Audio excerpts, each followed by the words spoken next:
Okay, it seems like we had a pretty rocky start to begin with, so we're going to try this over again. I'm not going to play the intro music over again. So let's see. What do we got? Okay, I'm going to check the audio from my phone, my other phone. Let's see if we have some success. I think we have some success. Yep, I think it is successful this time. I had to restart the phone. Well, I didn't have to, but that usually works. When I restart it, it tends to work better. Yeah, so we'll wait till everybody gets here. Let's see who's in the chat. Where is the chat? Well, I'm on the wrong... I got into the chat from the wrong pathway. So let's get... There it is. Mike Mason is number one this time. Mr. Jim was the first one in the house a few minutes ago. Chris Lithic is here. Alan Cole says it sounds good. Jesse is here. Sounds good now. Let's see. Moana Mason is here from New Zealand, I believe.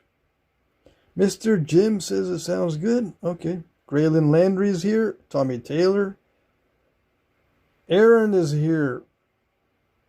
Aaron Wilson is here. So Aaron Estes is here. Aaron Wilson. Random LTL says hi. Dockenstein. Hey, Bill. Jeremy is here. AM Outdoors. What's up? Let's see. Yeah. All the early birds are here, or almost all of them. Almost all the early birds are here. Hopefully no one got stuck over there in limbo. I had a rough start to the live stream. Yes? Yeah. Okay, what are we doing? Jim Cooper's here. Hey,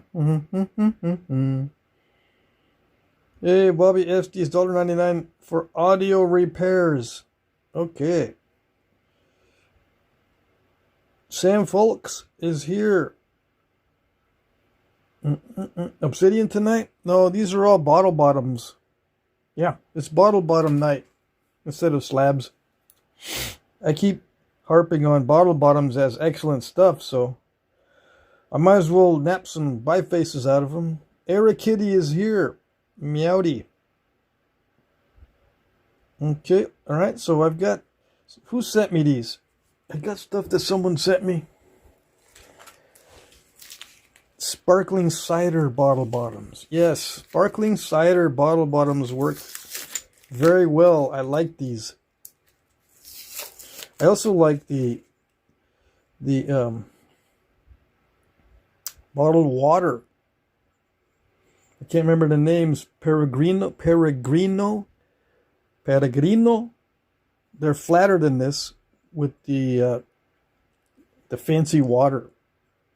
If it's under pressure like the cider, sparkling cider, it's bubbly, so they have more of a curve to them. It's because there's more pressure in the bottle, and the curve helps to prevent it from breaking. Yeah, Perrier, but there's also Peregrino. Let me see. I'll show you. I'll look it up and I'll show you. They're better than the Perrier. Yeah. Let's see. I don't know if I spelled it right though, or am I saying it right? Pellegrino. It's this stuff. Come on, what is this going on? Oh, I made a mistake on tapping on Whole Foods. It's this stuff. Pellegrino. The bottle bottom is not as curved. It looks curved there, but I find that they're not as curved as the sparkling cider. Or maybe that's not the glass. Yeah, it is a glass bottle. See, it's only $2.21. I think it's cheaper than the cider, and if you cut it in half, It's $1 a piece for this, each, you know, for the haves. For the haves and have-nots. All right. And then there's another one. It's in a blue bottle. Let's see. Let's do a Google search. What is the sparkling water in the blue bottle? Or let's see. What is the best? What's the bottled water in the blue bottle?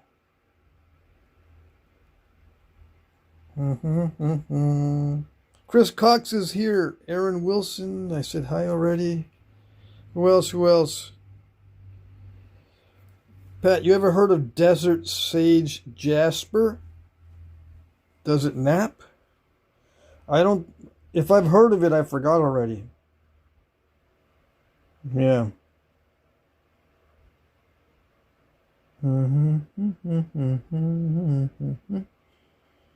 Saratoga is the one in the blue bottles. Saratoga sparkling water or spring water bottles. They got flat bottoms as far as I can tell. They're flatter than everybody else. Let's see. You can see the flatness there.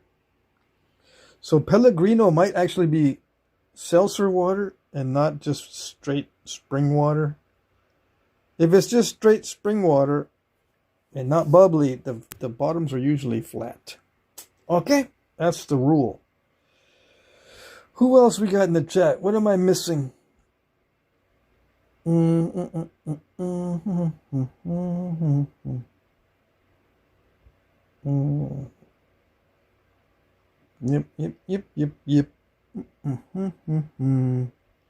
Okay.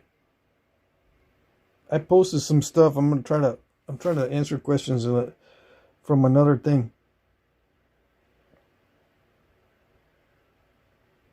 Let's see. Never seen a color photo of that. Yeah, I posted a color photo of Ishii in my community. Hold on while I take a little detour. See, I posted a color picture of Ishii. I had Grok colorize it, but Grok is not good with fingers or toes. You know, basically AI is not good with fingers and toes when they try to modify a photo. So I posted some clarifications because you can't really see the finger placements. Okay? So I posted some stuff. Where is it? Yeah, I posted Ishii's pinch grip, and supposedly there's supposed to be a power grip one in here too. Or did I not short it? Yeah, I did, but it's not showing up. It's a short video. No, maybe I didn't post. No, I didn't post it in the community. It's just a regular video. Okay.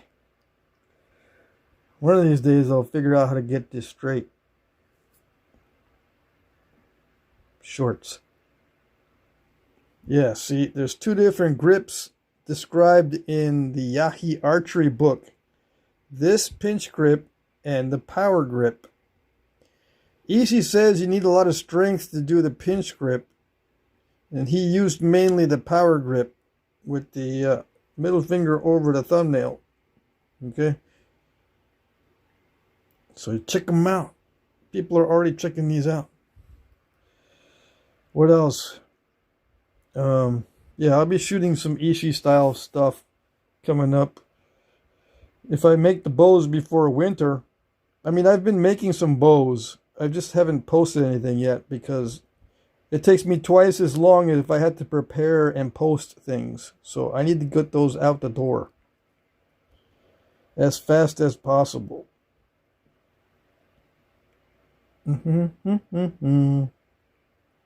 Alright, so let's go back to the live stream.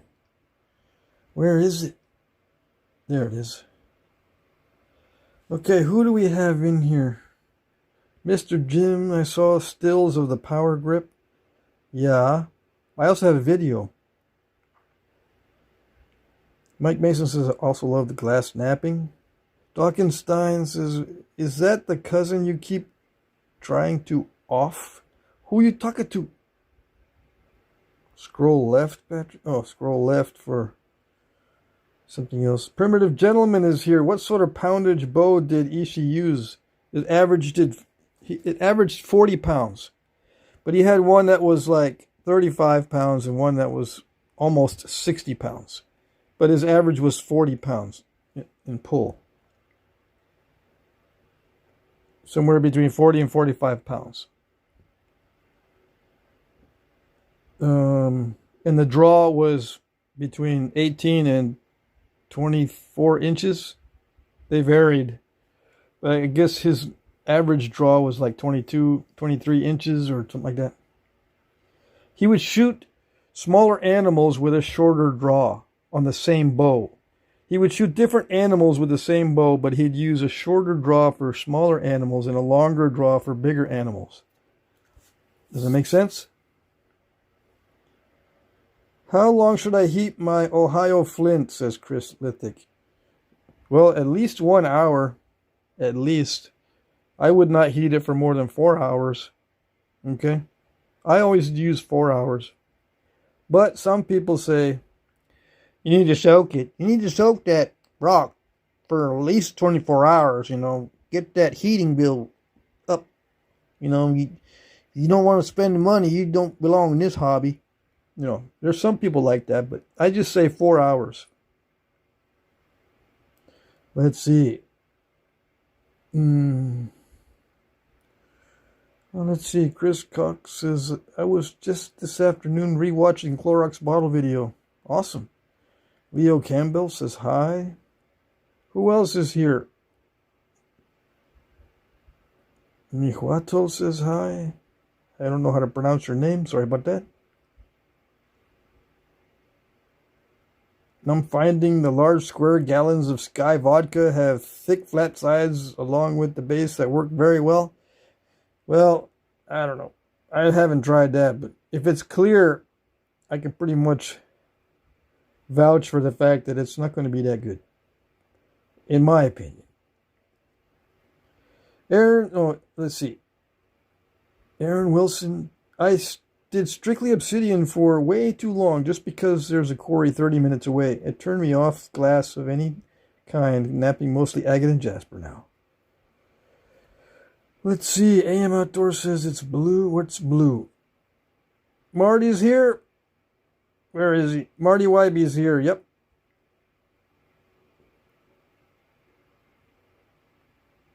Scroll left in your community. Yeah, I know about those pictures from the pinch grip. They're just different views of the pinch grip. It doesn't show the power grip. Yeah, I was looking for the power grip. I thought I had posted pictures of the power grip, but I didn't. And it's just my name for it. It's not called that in the book. Let me see. Is that it? Ross Wellman is here. Western Ninja, hey. Glenn Christie is here. I don't know. Are you a new guy? Hello? Right? He says hello. Salamandra, hey, long time no see. All right. Okay, so we're going to do bottle bottoms. Neb says, imagine you have 20 seconds explaining to me what here happens and what you do. You're getting luck because I wrote it down. What are you doing? I'm practicing a craft called Flintknapping from the Stone Age. Is it obsidian? Not usually, but maybe. What got you into this? I like archery. I like arrowheads. And what are you making? Hopefully I'm going to make something that looks ancient. Okay? Was that 20 seconds? I wrote it down just for you guys. Let me see. Unfortunately, I can't make it every night, says Salamandra. Or I'm just lazy. But I always try to drop a like for the stream. Hey, Nebs says thank you. You're very welcome. Yeah. Yeah, I was ready this time. I have to figure out ways, or I'm just going to start putting people in timeout. But, you know, people don't like getting put in timeout for asking questions. No, they say it's not fair, dude, bro. It's not fair to put people in timeout. They just want to know. They're curious, you know, inquiring minds and all that. Yeah, so I got to figure out what to do with them questions. Yep. So what are we gonna do? What are we gonna do? Hopefully it's gonna be nice. And these are gonna behave. This is a Clorox. No, I don't think this is a Clorox. But this is a amber. This is gonna try some green. Although I think I like this green better because it's nice and thick. Yeah, I'm gonna like this green better. This one I don't like that much. I like this one. This is nice and thick. I like this blue one. I don't know what this is from. A candle holder? This is awesome. It looks awesome. I don't know. All right, so we got more of these. That's what this is. It's some kind of... I know it's not the same. What are these? These are from old bottles. Yeah. Who sent it to me? Mike Mason? You sent these?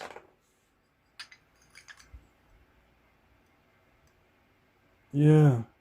Chris Lithic. Pat, you ever heard of a desert sage jasper? No. I have not. All right. Where are we? It's somewhat the community that needs to help with those questions, but everyone thinks we are the dum-dums. I'm the dum-dum.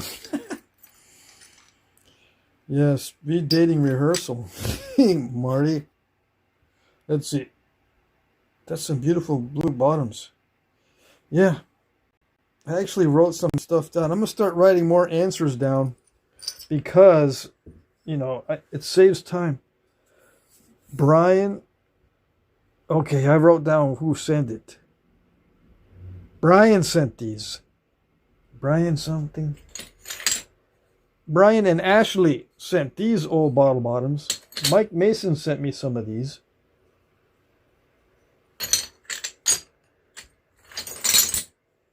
These are just randoms. They're all randoms. Ooh, this is like a weird rectangular.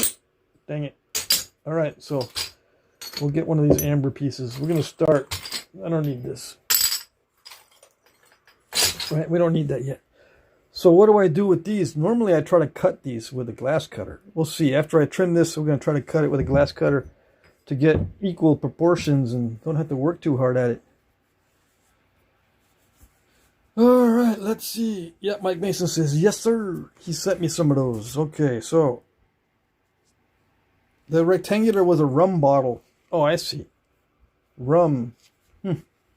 Very interesting. I don't drink rum.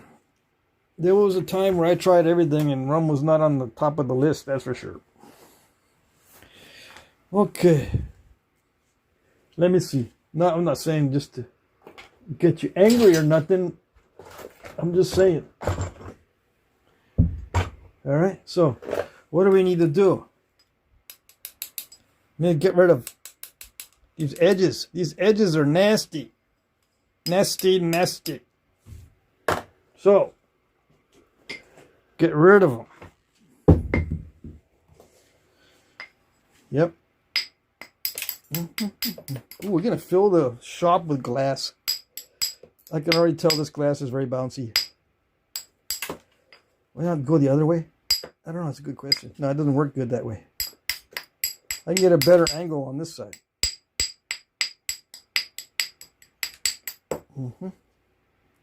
Yeah, better angle on this side. Yep, them flakes are jumping. I gotta periodically check how it's going. I need a bigger bopper. This is not good. I mean, it's not good enough. It is good, but it's not good enough. I need a heavier one so I don't have to work at it. All right. Let's see if it'll work the other way. Okay, yeah, this actually a no-brainer on this side. But I got to knock it down to the level of to this level here so it'll cut. Yeah, okay. I was worried that it would take too much off the edge, but it looks okay.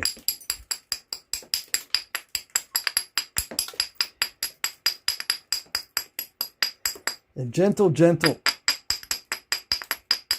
You gotta kind of tiptoe. Glass breaks easy, in case you didn't know.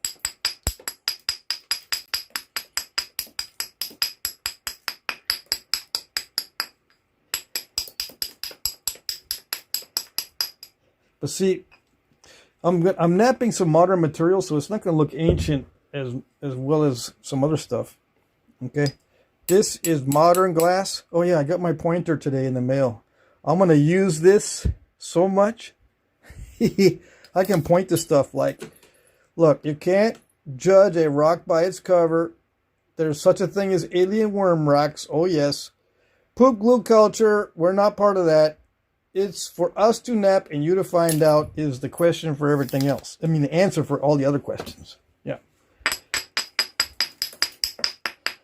All right. I got ready today. Oh, yes. Okay, so he knocked down all the edges because the edges are nasty. Now, let's see if we can cut this. I need my toolbox. Where is it? Yeah, here it is. I took out my tools, except for those, the glass cutters. Okay, so we got glass cutting pliers and the glass cutter itself. And we're going to cut this. Yeah. Hopefully it'll work. It works better on the smooth side, but we'll see. I might have to mark up the other side. No, it's not going to do it. Yeah, I need to hear that scratchy sound. Like that. I used an invisible ruler, okay? I have an invisible ruler in my brain. And I used it. Okay, so you're wondering how I did it? I don't know. My invisible ruler is on the shelf with the alien worm rocks. Yeah. Now let's see. I'm just going to use the pliers and exert some pressure. No, it's too thick. Let's see. I might have to. Wait a second, is this loose? This got loose? Loosey goosey. So I made that go to the end, hopefully. Let's see, I might have to step on this, hold on. Sometimes that works better if I step on it. Let's see if I can extend it over here on the edge, on the ridge here. Mark this up. Yeah, like that. Step on it. No, can't reach it. Oh no.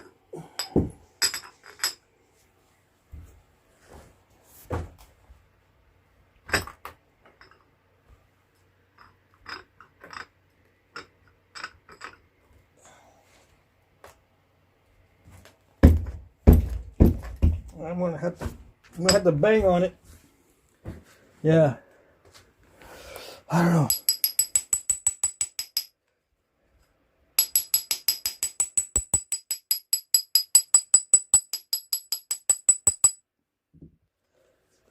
I don't know. I'm not familiar with stuff this thick. Let me see. No, that's not gonna work either. So I don't know. I don't know what to do. Let's see.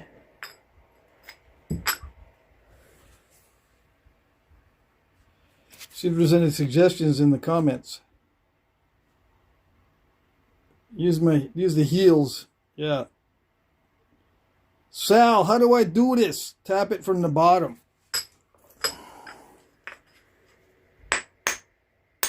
There it is. Yeah, Sal to the rescue. I knew I had to tap it somewheres. Perfect. Oh, score the other side too? No, you're only supposed to score one side because this gets confused. Yeah, the glass gets confused. So let's do this one while we're at it. Alright? Okay. Let's see.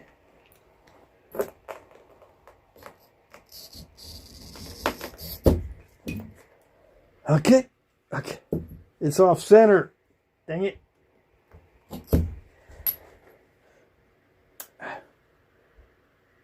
Okay, so let's tap it from the other side. I have a ruler in my brain, but I don't have the centerizing thing in my brain.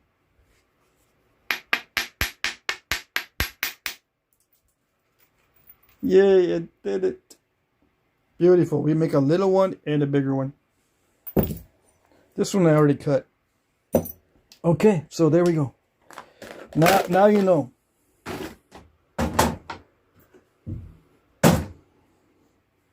Right? Right. It's going to be good. Yep. Let's see. Who else is here? Hey, it's Wes. Wes is... No, it's not Wes. He calls me Wes. I get confused. Andrew is here. What you doing, Wes? I'm trying to make some arrowheads out of glass. It's a challenge night for slabs, but instead of slabs I'm going to do glass. Yeah, the guy over at the recycle center gave me a hard time last week because I brought in some glass that didn't meet inspection. Yeah, he inspected what I threw in there and he says, "You throw that in there?" Yeah, you just saw me do it. I didn't say that. I don't want to cause any conflicts, but yeah, I threw some glass in there that wasn't a bottle. It was a vase. A broken vase. He says, "No, read what it says on here." Okay. Doesn't say vase on there. I didn't say that. He goes, "Yeah, I got to fish that out of there now." I said, "I can fish it out." He says, "Nah, it's okay. I'll do it." Okay. Thanks. Yeah. Anyways, I'm not going to throw no more glass there unless it's actually a bottle. Yep. And if he gives me trouble on the bottles that I get, it's too bad. I'm getting all kinds of weird bottles. They better take weird bottles over there because it's not fair. I'm trying to do the right thing and recycle everything. But if you're going to give me a hard time, I'm just going to throw it with the other trash. With the regular trash. Yeah. See how he likes it.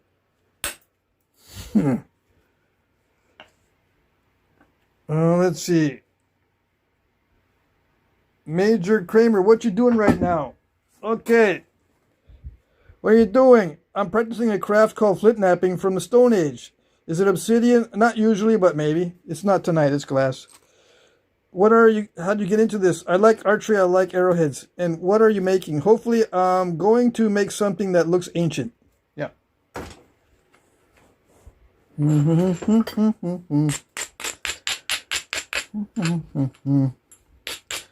So we're just getting started. Take a seat. We're just getting started. You got a long road ahead of you because last night I was here for 3 hours. We'll see if I can last that long tonight. Yeah. Okay, cool, thanks, he says. At least I'm getting a thank you because I wasn't answering it before and these people were just dropping off the live stream. They weren't too happy. No, because I would usually say, I would say this here. It's for you. No, it's for us to nap and you to find out. That was the usual answer in the past. Yeah. Okay. All right. So consider yourself fortunate that I self-evaluated, and I said to myself, you know, you're being kind of a dick. I said, okay, I won't do that no more. Yeah. I tend to self-evaluate once in a while. Yep. I have a bad habit of doing that. Yeah. Attorney Bailey's here, friends. Really like the piece you made with the hole in it. It was offered more than what I paid for it. Which one? I was offered. You were offered more than what you paid for it? Holy moly.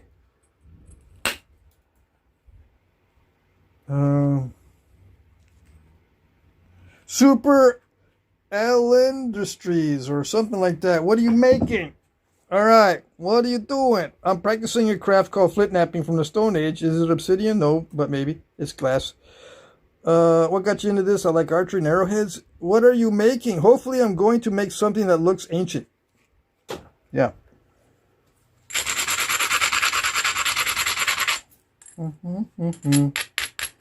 Dawkins Science says he's got more of that stuff. Timothy Lithic is here. That orange one? No, okay, yeah. He's talking about the orange one. Alright, so this is called Flintknapping, but I'm glass napping right now. It's not flint. It gets people confused. Yeah, it does get people confused. It's a bottle bottom. This one is. Half of it. You missed it when I cut these in half. It saves a lot of time and money if you can cut them in half. Yep. Yes. Jack Cravens is here. He says hi. Good. You didn't ask the question. Good. That's good. So I usually start out nice and happy on these live streams, and then I end up petering out toward the end because the pain and misery starts to build. Yes, it does. It builds and builds and builds, and by the middle of the live stream, I can feel the misery, the weight of the misery. And then by the end of the live stream, it's like, what a relief. It's over. Salamander says, one of the oldest human crafts. Yes. There's always a joke on the oldest profession, you know. They think women have the oldest profession. They don't know. They don't know about Flintknapping. No. They don't know. Ishi says it's a man's job to be the Flintknapper. Ishi the Indian. I'm going to rewrite that book with illustrations and stuff. Or I shouldn't say rewrite it. I'm going to reprint it and add my own illustrations and commentary. Yeah, because everyone needs to know about Ishi. I'm surprised at the level of not being knowledgeable about Ishi. It's right there for everyone to access. And still, people don't know about Ishi. Let's see. Salamander says, oh, that's some new information I never heard. From what? Barnett 25. Guys had to have some kind of job to pay the women. Yeah. I don't know. Back in the day, they wanted children a lot more than we do now. So I don't think you had to convince the women too hard back in the day. Or even pay them. Because if you didn't have a lot of children, everyone would die. Yeah, basically. I mean, you couldn't replace your population, so I should say everyone would die out. And that would be a bummer. Besides, you needed help to do stuff because you had to do everything on your own. Yeah. If you were lucky, you'd have someone do something for you. But basically, everyone had to do everything on their own. There was no contractors. Nope. You got it easy these days. Everyone's specialized. Let's see. Chris Cox says, it's been several years since I've read about Ishi. I bet you forgot most of it, right? That's what you're implying? That's not good. Because knowing about Ishi answers so many questions. And at least you get a basis to work from. His practices were not every Native American's practice. But at least you have a good basis to work from. Yeah. So you don't have to ask too many questions. So I don't have to keep checking the chat. Yeah. Let's see. Many years ago, an older Ottawa fellow showed me how he learned to make a point. He said, white people call it Flintknapping, we call it chip and flaking. His sister has quill boxes in the Smithsonian. Awesome. So they call it chipping and flaking, right? Let me see, what did it say? Yeah, chipping and flaking.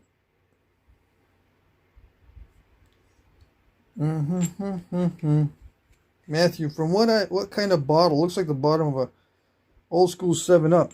Yeah, that's a good question. I don't know what it is because it was a really thick bottle. Look how thick it is. I don't know what it's from. This is an oldie. I don't think they make them like this anymore, but I could be wrong. It's napping pretty good. It don't smell like nothing, so I don't know. Sometimes you can tell by what it smells like, but it doesn't smell like anything. Maybe champagne. No, champagne has a big old dimple in the bottom. It's definitely not champagne.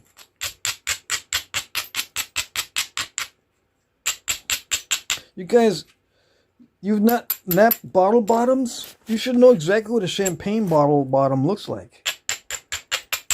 You should know exactly what a beer bottle bottom looks like and what the curvature is compared to like a growler bottle.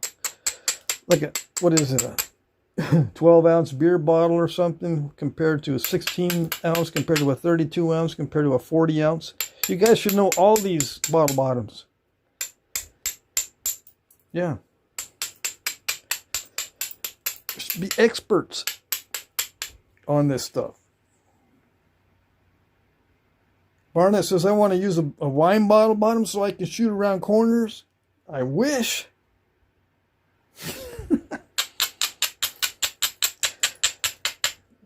Some of these bottle bottoms are highly curved, so maybe if you make a curved arrowhead. By the way, some of these internet culture people are talking, the arrowhead has a tremendous influence on the flight path of the arrow, so if it's curved, you might be able to shoot it around corners. Right? Or no? No, it's not true. The arrowhead has barely any influence on the flight of the arrow. Barely any. So we're not part of that culture. So now I'm starting to shape it a little bit more deliberately. See, I did shoot flakes across the easy part, just to thin it down a little bit, but I got to get rid of that side. I should do that side first, but usually what my strategy is I wait till it gets more narrow, because that's a that's concave. That's going to be hard to run flakes across. So I make it more narrow first. You know, I take down the sides. See, I take down these sides and make them more rounded. Right now, it's got a lump. Like the flake's got to go over that lump, and they don't like it. They want it smooth. Smooth. So I got to get rid of that. Right there. All right, so let's do that. Let's get rid of the lump around the edges.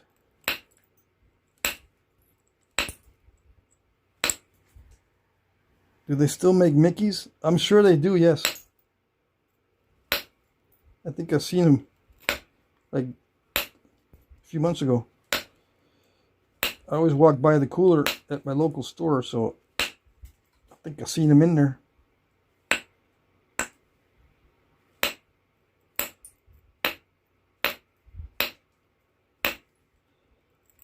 Yep.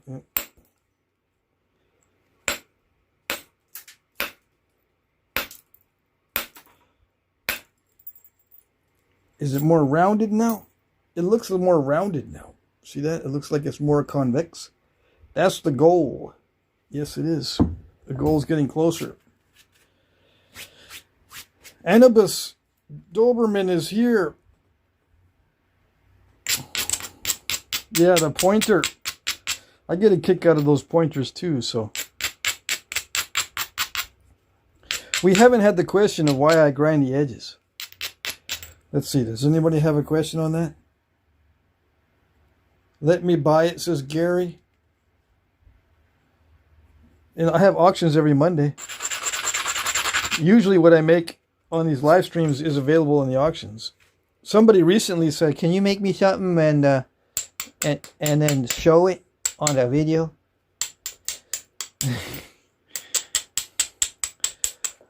I don't want to make fun of you. I can't show it on a video because if I say like this is for somebody off camera, people will start emailing me, hey, can you make me one too? Can you make one too? Can you make me one too? How about, can you make me 3 or 4? Because, you know, I got people. And there it goes. It's a snowball effect. Yeah, so I can't show, if I do something off camera for somebody, I'm not going to show it on video. I rarely do anything off camera for anybody these days. Rarely. Because I don't have time. Seriously, I don't have time. It's not an excuse. I only have so many hours in a day. And I'm not going to try to cram everything all in because it affects the Flintknapping. If I rush it and try to put my nose to the grindstone and do everything fast, I start messing everything up. So I actually go slower in the long run if I try to go fast.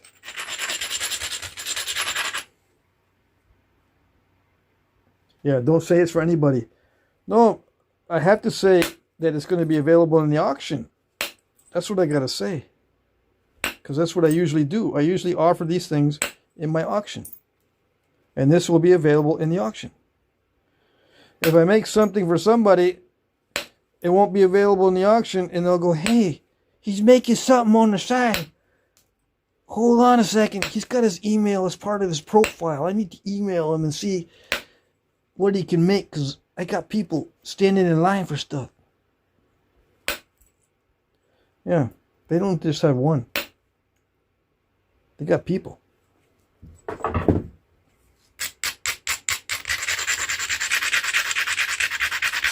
You grind to make not sharp, actually. It's a little bit more complicated than that.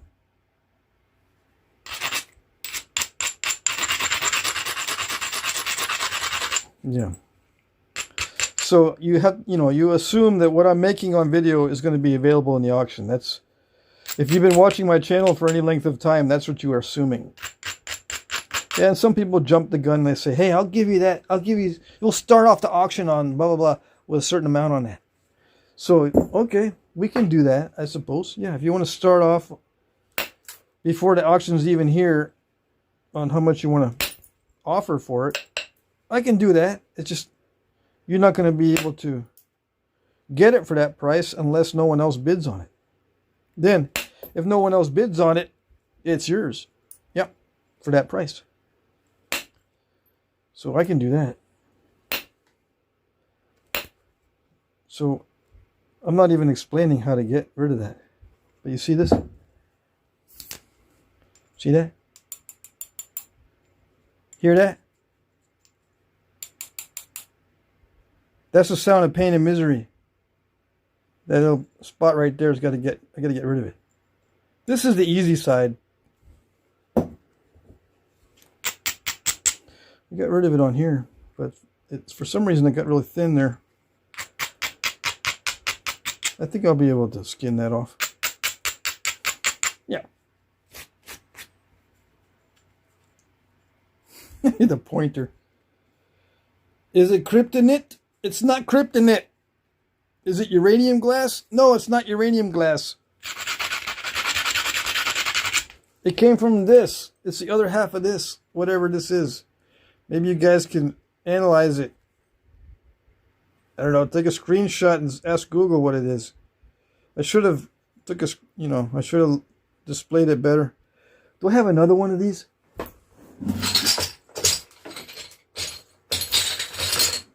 No, this is a different kind. This is really curved. Yeah. So I don't know what this is.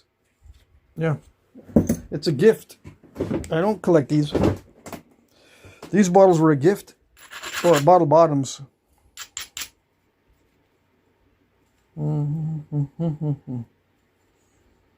Is it sparkling water? I wish I knew. It probably is a sparkling water bottle. Is Corona glass? I don't know. I think Corona glass is clear glass bottles. If you're talking about beer. Right? Or no? See, I can't even remember what the beer bottles colors are. And then people start asking me what the Flint shirt colors are. You ever heard of this and that, or this or that? And what color is it? Can you heat it? Where do you find it? And show me on a map so I can go there and get some for free. No, no, no, no, no, and no. We're almost there. Hey, Red-Eyed Patriots here. The last green glass point I made came from a Jaeger bottle bottom. Yeah. I don't even collect those. I dislike Jaeger so much. I don't even collect those bottles. I don't even want to smell that stuff. And the smell never leaves the bottle. No. It's terrible. Oh. Yeah, I don't like it. I don't like it. Some people love it. I don't mind flavored liquor, but I'm stuck on Fireball right now. That's the only one I can tolerate. Oh, that overshot. Look. Look at that stupid overshot right there. Look at it. I don't like it. I started out here. I just wanted a little bit. It's just supposed to go right to there. And then, whoop. Ah, but that's technology, right? Yeah. You wish. Everybody wishes.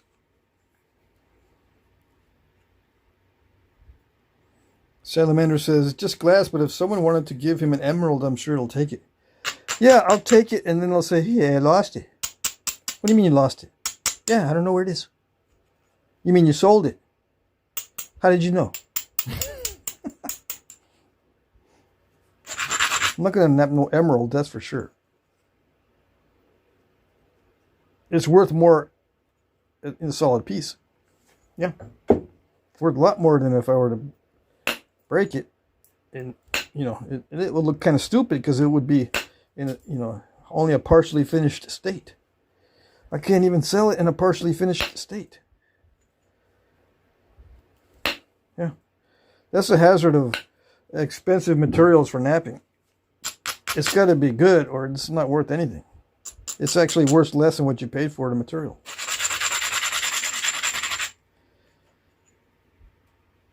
Looks so awesome. Hey, Fail PKER says it looks awesome already. Cool. Attorney Bailey says, that is actually interesting. I want that. What do you want? This bottle bottom stuff or the preform? It's not even done yet, dude. I mean, I can make a pendant out of it. Yeah. I took all the nasty surface off, but I scooped it a little bit. See that? So now I've got to work on the thinness and make it all nice and even. Yeah. The hardest part of Flintknapping is coming up. Where I got to thin down the thin piece. Yep. I've been doing this a long time, so I might make it look easy, but nothing in Flintknapping is easy. Some things are easier than others, but nothing is easy. If I say easy peasy, it's a relative statement. It's relatively speaking, some things are easy peasy. Yeah, like someone wanted me to make Evans point, which is not a bad idea. It's just, I said it was easy peasy and too easy for us. It's not even a challenge, I don't think. But I should probably make an Evans point. Yeah. Just because, you know, I usually do something. If they ask, not usually, what do I say? I usually try to do a point style when people ask. Like I broke down and made a Clovis last night. Yeah. Someone asked me to make one, right? Or suggested it. Yeah, and I didn't do it right. You know, if you listen to internet culture, this was not done right. So, but at least I did it. All right.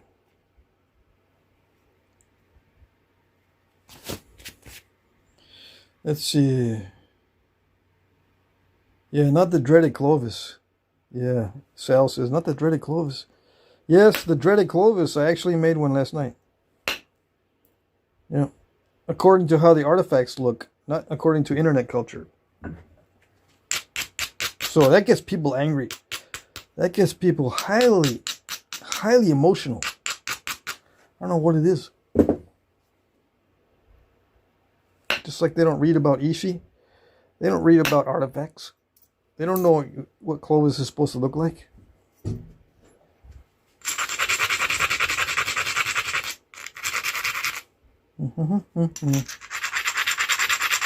Clovis Maximus.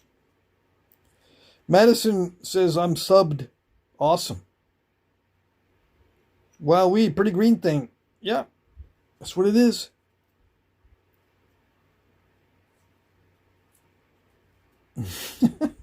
John Riggs Archery, Clovis Prison Blues. Yep.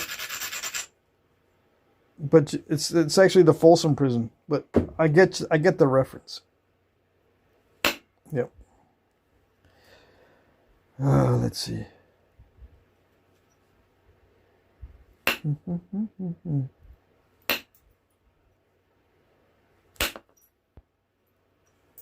Uh-oh, it's starting to get challenging. I'm gonna have to fix that edge. It's too thick. Yeah. When the edge gets too thick, if I grind it down too much, I have to hit it too hard. And this glass is not requiring me to hit it really hard. And if I'm not careful, I'll install a curve by accident. If I take flakes that are too big because I ground the edge too much. So now I got to be delicate. Yeah. I think I took too much off right just then. I don't know if that was the last flake or not. See? It's thin right here. See that? Thin. And not supposed to. Look how thick it is right there. Not supposed to. Not supposed to.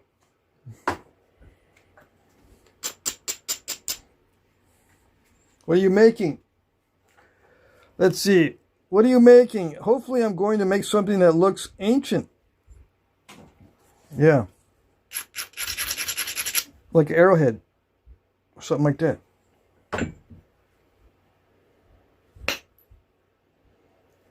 Yep.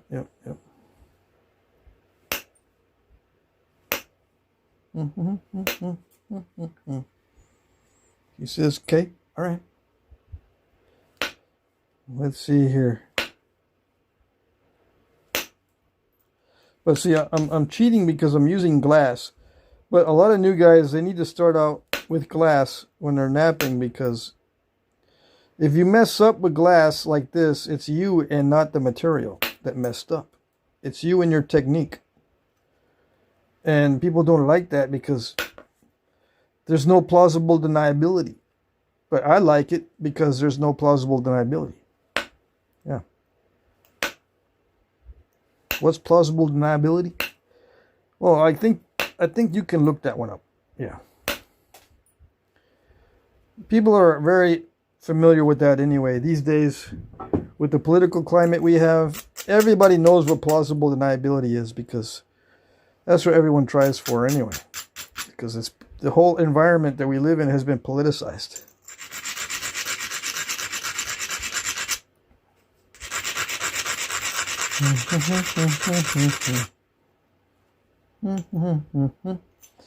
Yeah, I'm straightening that out. It's going to be straight. It was starting to develop a curve, but I think I can straighten it. Paul Sherman is here. Hello, thanks for the video. You're very welcome. You don't comment very much, so I'm glad to see you.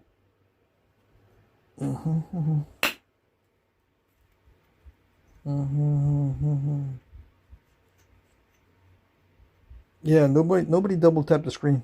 Nope. What happens when you double tap the screen?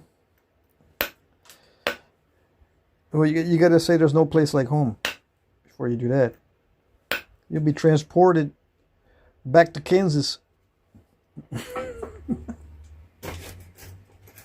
That's what happens when you do it, when you tap the screen. Transported back to Kansas. Everyone's from Kansas. Jose Haro? Hello, he says. Yay. We got some new people in the house. Yep.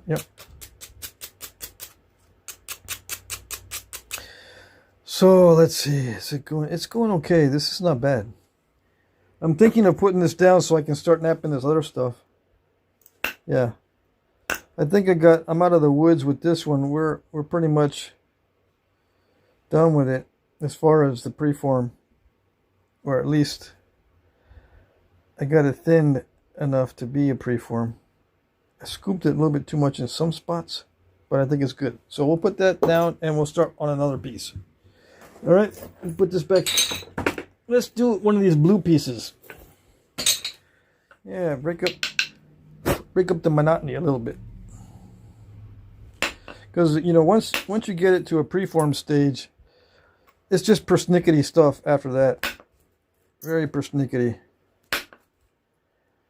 And yeah, this is a nice blue. It's a nice change of pace. AM Outdoors says it's a nice piece. Yeah, this is pretty good. It's nice and thick. It can be a hassle for some people, but I like it like this. Yeah, and you can make little blades all day long. Because it's glass. Glass naps so easily, and bottle glass will do this. It holds together, and you can make little blades and do surgeries. Wait, what? Nothing. I didn't say nothing. Yep.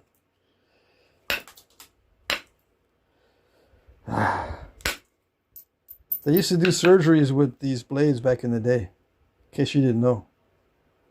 There's been examples where they found, you know, thousands of year old skulls that have holes drilled in them. How they drill those holes, or how do they open those holes in the skull?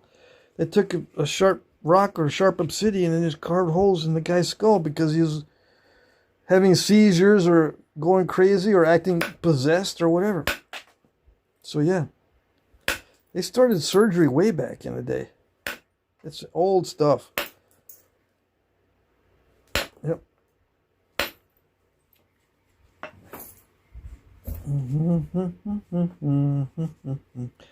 What? Somebody says, what? Yeah. You never heard of those? You never seen those old skulls, thousands of years old, with holes drilled in them? Probably to release evil spirits. Because the guy was having seizures or mentally ill or something weird happened. Probably got PTSD. And they were doing all this without anesthetic. So what would they do? Would they just drill a hole in some guy's skull and then say that, now, okay, now we're good, we're just going to leave him there like that? No, they actually somehow covered the hole back up with bandages or whatever, because these people lived. There's healing and stuff around those wounds. They must have lived for a little while longer because, you know, there was healing around those holes in the skull. Maybe it worked. Maybe they took out part of the brain. I don't know. Maybe they were having migraines and they said, you just gotta operate on my head because of migraines. Do it. And that kind of thing. I don't know. Look it up on, or ask Siri, or whoever they ask these days. Joseph says, how long does it take to go from where you are now on the blue one to the green one? I don't know what that means. Let's see. Isidore says he put together a nap in Camp Wood, Texas. Yeah, I'm going to promote that one. You just got to give me the physical address, Izzy. Give me the physical address, the contact numbers for people to text for information and directions. If there's admittance fees, if there's dogs or pets allowed or not, and all kinds of specific particulars. And I'll post the announcement for your nap-in on my community, if that's okay. Hey, we got another subscriber. Yep. Awesome. Subscribe away. You're going to hear a lot of unusual things on this channel. Yep. I got thousands of videos, so if you think of something that you might want to see, just type in Jack Crafty and whatever you want to see as a search. I might have a video on it. And no, I don't have videos on alien worm rocks, but I can show you the alien worm rocks if you're interested. Yeah. I'm not going to sell those. Barnett says, I wish there was a napping closer to me. I live in a napping desert. No, tell us the state where you live. And if as long as it's not Colorado, there's probably a napping near you. Yeah. I got a list of nap-ins.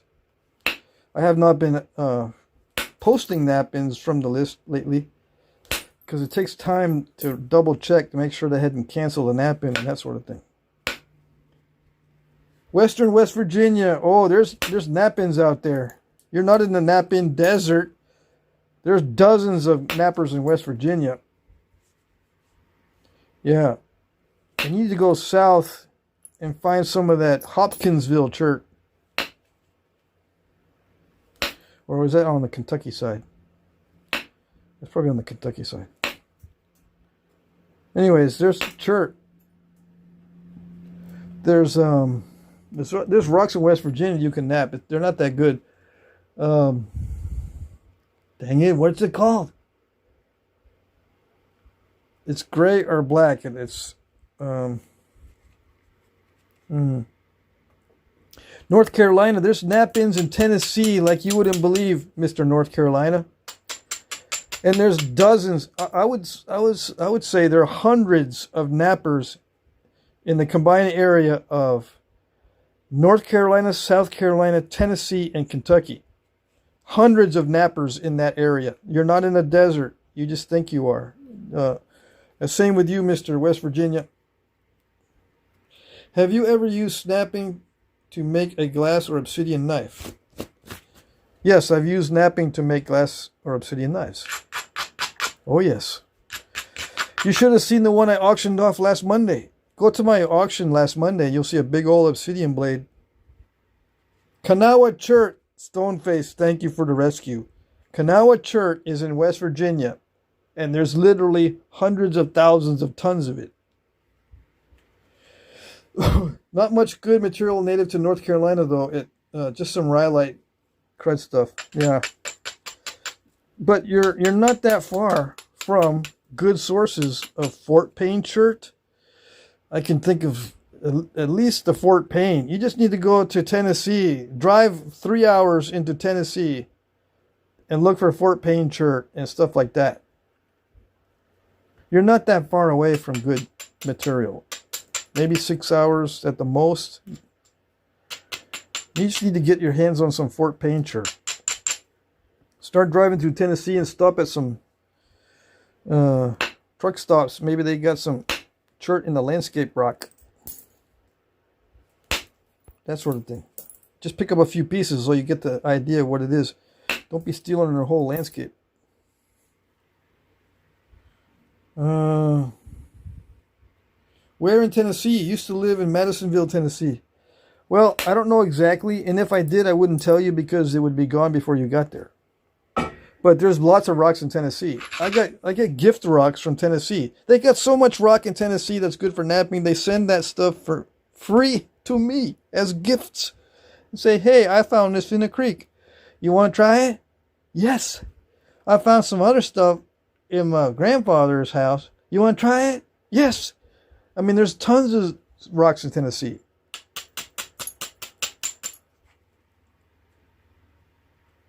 Where in Tennessee is chert? Central and South Tennessee. Yeah. I think the more central and the more south in Tennessee you go, there's more chert. But I'm not the expert. There's some guys in here who are the experts on where to find it in Tennessee. But you got Dover chert. You've got Fort Payne. At least those two are going to hold you for a long time.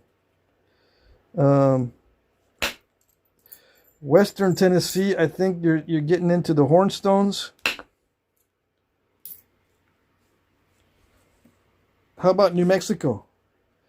Yeah, I was just in Taos, New Mexico. They don't got nothing there. But if you go south, southern New Mexico, you start getting into agates and cherts.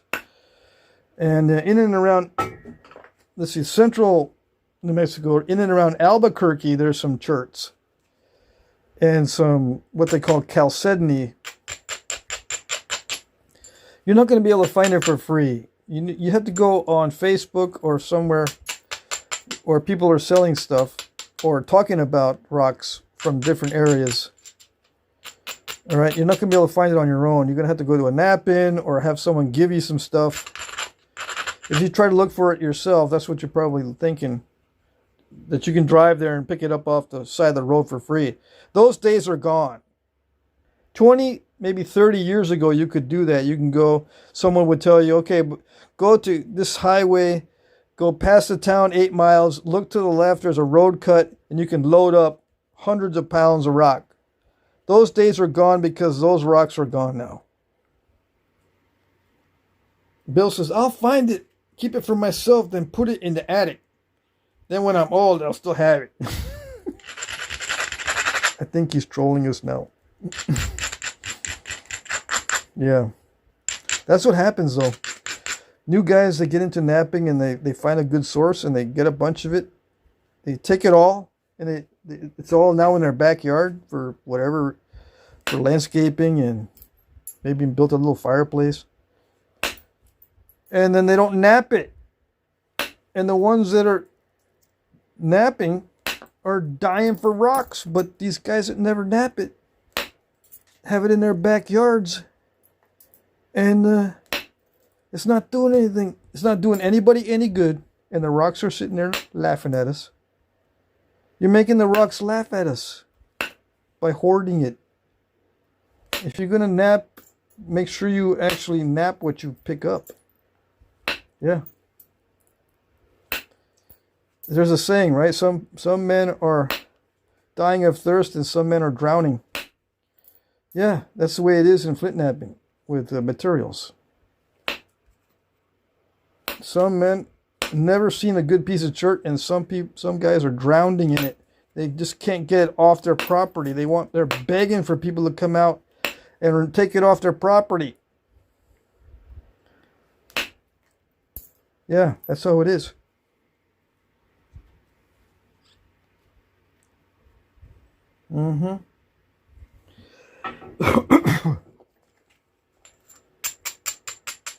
So you guys that are from Tennessee, North Carolina, South Carolina, West Virginia, that are not new, and you're seeing these new guys begging for rocks, you got to let them know there's rocks in their areas. or within 6 hour drive. It's a day trip. I think I would drive. I have before 6 hours to get to Stone, and then come back 6 hours in one day. Of course, it's a full day because you're out for 4 hours, so you're gone for like 16 hours.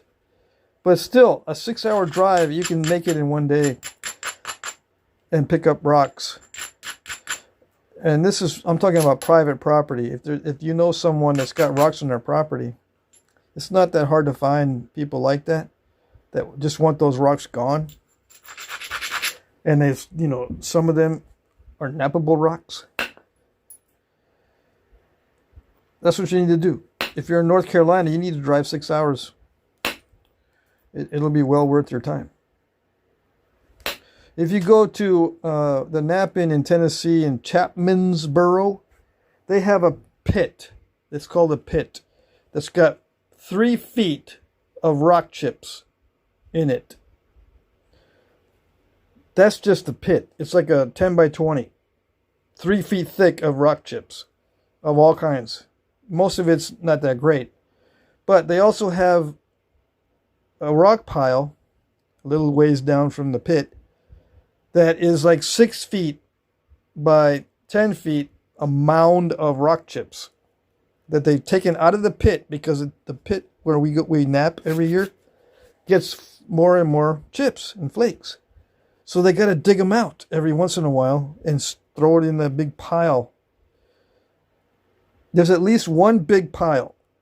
I think there's like 6 piles of rocks. And this is just one place in Chapmansboro, Tennessee. At the Knapping they have there, when they have the bow shoot for the Twin Oaks bow hunters. Okay, this is in Tennessee. It's in Chapmansboro, which is not too far from Nashville, like north of Nashville, northeast of Nashville, or something like that. I don't know. So there you can find all the chips you could ever imagine for free, because they just dump it. Attorney Bailey says he got friends in South Georgia that own property. Yeah, Coastal Plains Church in Georgia. Let's see. Ever see Beckham Outdoors? They go to the main vein in Texas. Incredible. Yeah, there's a lot of main veins in Texas. Okay, there's a lot. But it's all on private property. I got what I call ranch rock from a couple ranches in Texas, where I now know these guys that don't mind us collecting rocks from their ranches, because it's just a nuisance. They don't nap, they just know that they've got flint. So they say, anytime you want to come over and get some of that stuff, it's a nuisance for us, because sometimes we break them up by accident by running them over, and then it damage the tires from the ATVs. Get it out of here. So yeah.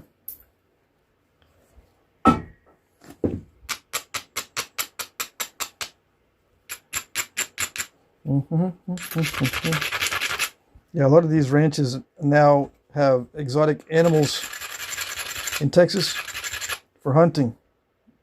Big money for exotic animal hunting. If you own land and do one of those exotic animal ranches. Yeah, it's big money now. And you can go collect rocks on some of those properties. They want it out of there. They tool around in their ATVs looking for something to shoot. And then they run over a piece of flint, and they go, dang it, this is another piece of dang flint. Sharp as hell. Look what it did. So they want it out of there.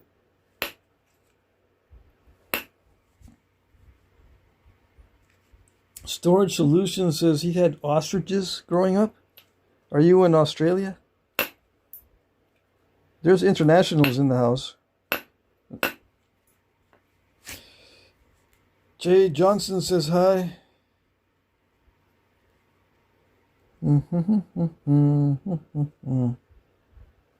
Alright, so this is a preform now too. So I got one made out of blue and one made out of green that can be possibly something made into. I can possibly make these into something. some arrowheads. This is how they start. This is not finished, although if you sharpen these up, they can be used as little knives. But yeah, we're going to be making something else. You know, I made this finished arrowhead a couple days ago. This is a small one, and this is made out of flint. But this is the idea.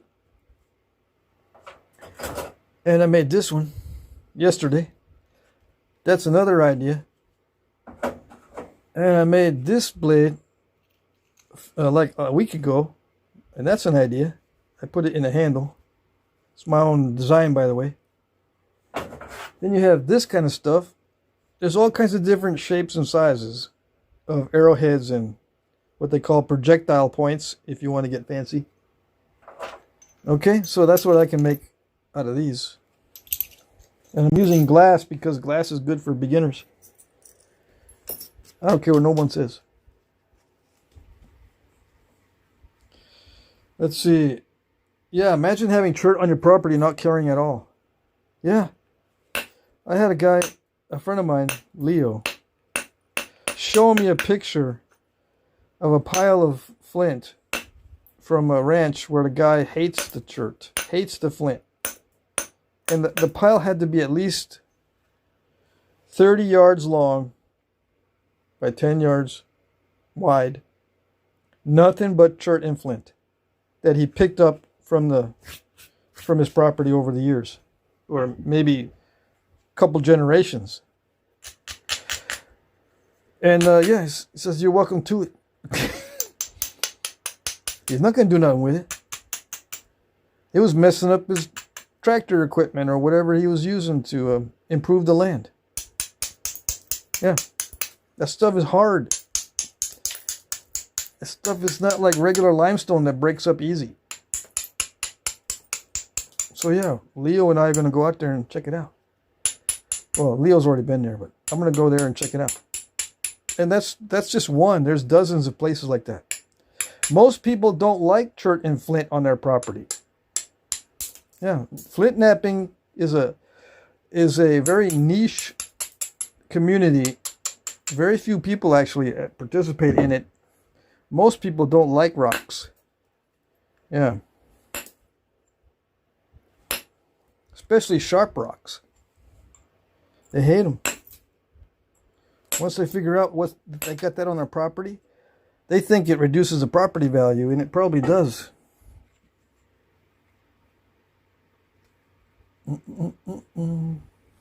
Yeah, this is an industrial grinding wheel, or part of one. They wear down pretty fast, though. They're supposed to wear down, but I need to get some more from my friend Don. He has access to these big old grinding wheels that get thrown out. Yeah, after they get a certain size, I guess they don't spin fast enough to do the grinding they need, right? Because the smaller the diameter, the slower it spins, I guess. Or I don't know. I mean, I know that's true, but I don't know what the circumstances are for throwing one of these things out. Anyways, that's where I get my stuff. Or you can go to Harbor Freight and get really cheap bench grinder grinding stones, grinding wheels. I use that too, but it's a finer grit. It's slower. I lose my patience with it. Where is it? Yeah, see, this is an old Harbor Freight grinding wheel. I lose my patience with this because it takes too long to grind the edges with it. I'm always looking for something faster.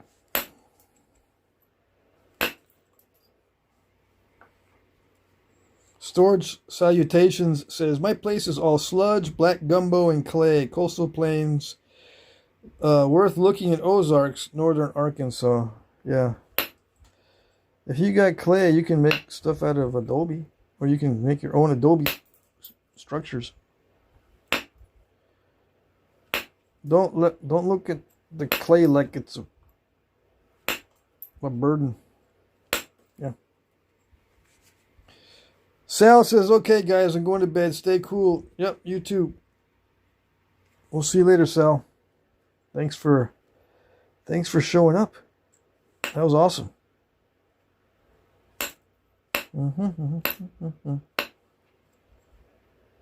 So I already started napping on this a while ago, right? Because it's already got some nappings. Yeah, I'm pretty sure I started on this, or maybe it was the person who sent it to me. It kind of looks like my preliminary napping, but I don't know.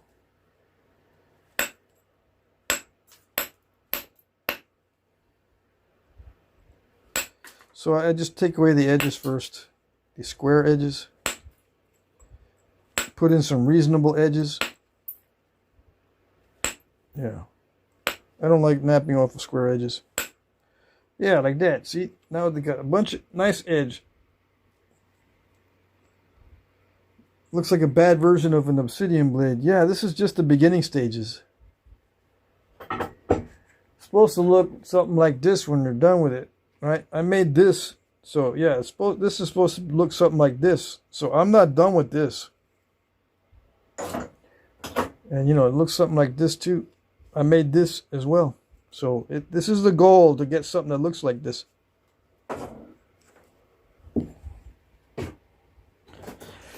Let's see, what is that? Is that glass? What's happening? Yeah, it's glass. I'm napping glass, and I'm trying to make some arrowheads for people who want to know how to make this stuff.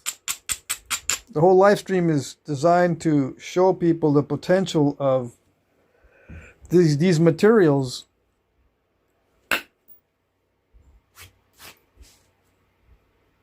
Yeah, Salamander says, it's a special obsidian. It's an amber colored obsidian. Yeah, it's got, you know, nature stamped this little mark on it right there. See that? You didn't know that nature would stamp little marks on it?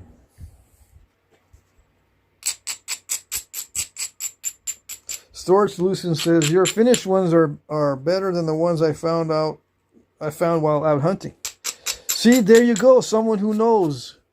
See, Storage Solutions, you know that most of the artifacts that people find are not top of the notch, top of the line stuff. Okay? If you listen to internet culture, they only talk about the 1% of the 1% that are excellent and tremendously great. And they think that's the technology of napping. No. The technology of napping is mainly utilitarian. Let's just get it done and get something useful. Don't take all day. You don't need to be all persnickety about it. That's napping. But the internet will say, no. That's not napping. You're not doing it right unless you make it nice and snazzy.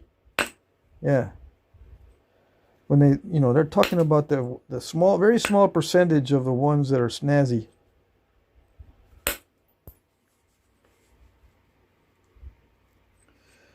Orda Bullion says, this is the rare green stuff it only find on Minecraft. Yeah, I guess so. But I got green glass. We can pretend these are emeralds and stuff. Yeah. You can make arrowheads out of different colors of glass.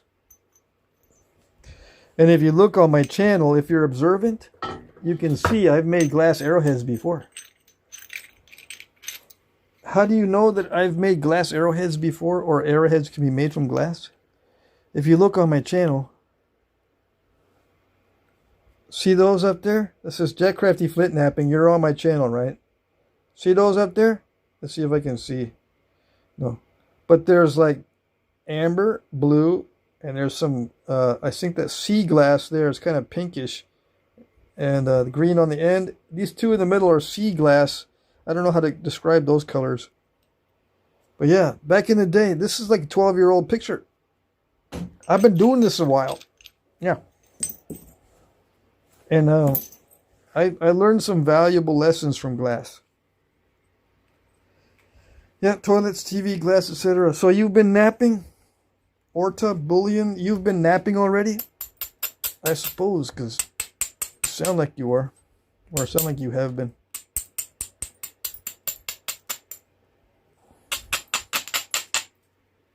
John Stone, yeah. I don't like Johnstone. No. It comes in different grades. And if you get a free toilet tank, you don't know what grade it is. You know, depending on how much they spent on that when they first bought it, you're going to have poor porcelain or good porcelain.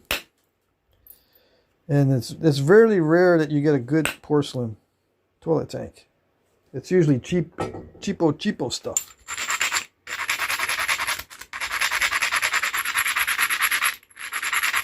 Yeah, if you get shot with uranium glass and it stays in the wound forever, yeah, you're going to be exposed to radiation forever. Yeah. But if you get shot with a TV glass that has lead in it, same thing. If that arrowhead stays inside, you get exposed to lead. I mean, not very much because it's locked within the glass, but the glass does break down a little bit. The danger with leaded glass is the dust. So people that are napping away on TV glass, you got to be careful with the leaded glass or any kind of leaded glass. And some of these, I think, sometimes you find colored glass from old bottles or old things. And before a certain year, most of the glass had lead in it that was any good. So you got to watch out when you nap the old stuff, the dust. You got to make sure you don't inhale the glass dust from leaded glass. It builds up in your system. You don't see it right away. You don't see the side effects right away. But yeah, it builds up after a while. Anyways. Yep. I gotta be careful because I just scooped out a lot. Let's see. Have you ever been walking around and found a chip piled next to a nice sitting rock? Out on the ranches? Yes. But it wasn't a nice sitting rock. It was a big old flat piece of limestone. I don't know about nice.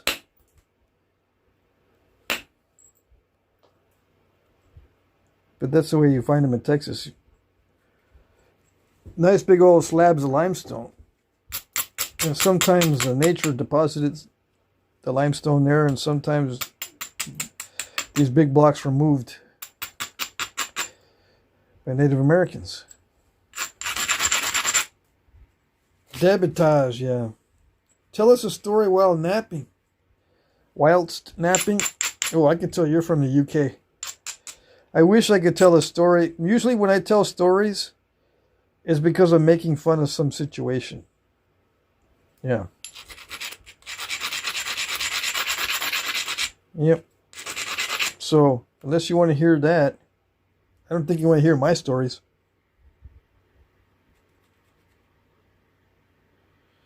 But you could, like, imagine the Indian sitting there doing his work. Yeah.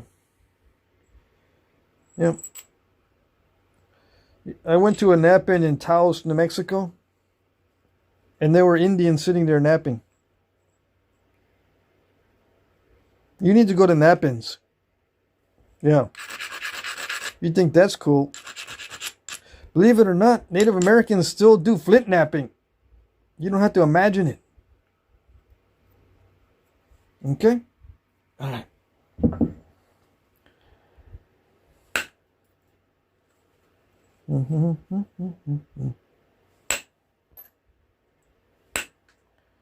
All right. Here we go. This is going to be... It's starting to get thin, so I got to be careful.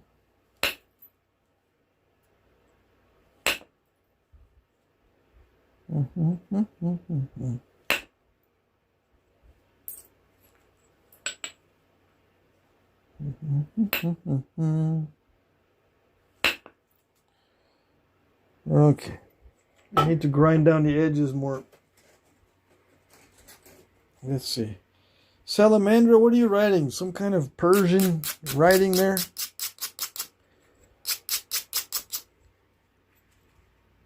Yeah, Marty. Marty raises his hand, yes. You need to go see Marty do the Flintknapping. He's got videos. You don't need to go back in time. We've got nappers that are Native Americans with videos on YouTube, and you're sitting there trying to imagine things. It's not that complicated. Yeah, just watch Marty Wybe's channel, because he's always in the chat. Okay, just if you click on his icon or his avatar, it goes to his channel, and watch it and sub and like and all that good stuff. As just one example, there's Jesse Yaki Napper, who's in the chat. I mean, we got lots of guys in here. Okay.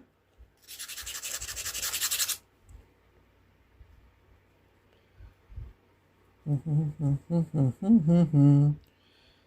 me see. What are you making? Okay, let's see. What is it? Oh, yeah. What are you making? Hopefully I'm going to make something that looks ancient. And I make arrowheads, I make stuff like this. Jim Cooper says, Jack Crafty locks and these 3 stones, one was too chalky, one was too grainy, but the third was high-grade flint. Just right. Oh, yeah. Jack Crafty locks. Yeah. I talk about the Goldilocks zone quite a bit.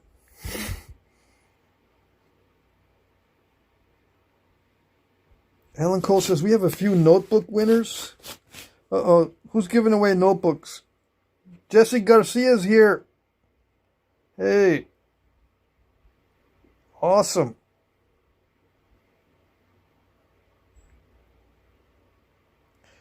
The Feathered Frontiersman says, we did a class at the Fort Hall Middle School. Oops. At the Fort Hall Middle School on Flintknapping. Awesome. What area? Because if it's in West Virginia, these guys want to go to see. Yeah. These guys in West Virginia, or this guy, he didn't think he was around any nappers. And some guys are from North Carolina think that they're too far away from napping materials when they're not. They're within reasonable distances of good napping materials. And that kind of thing.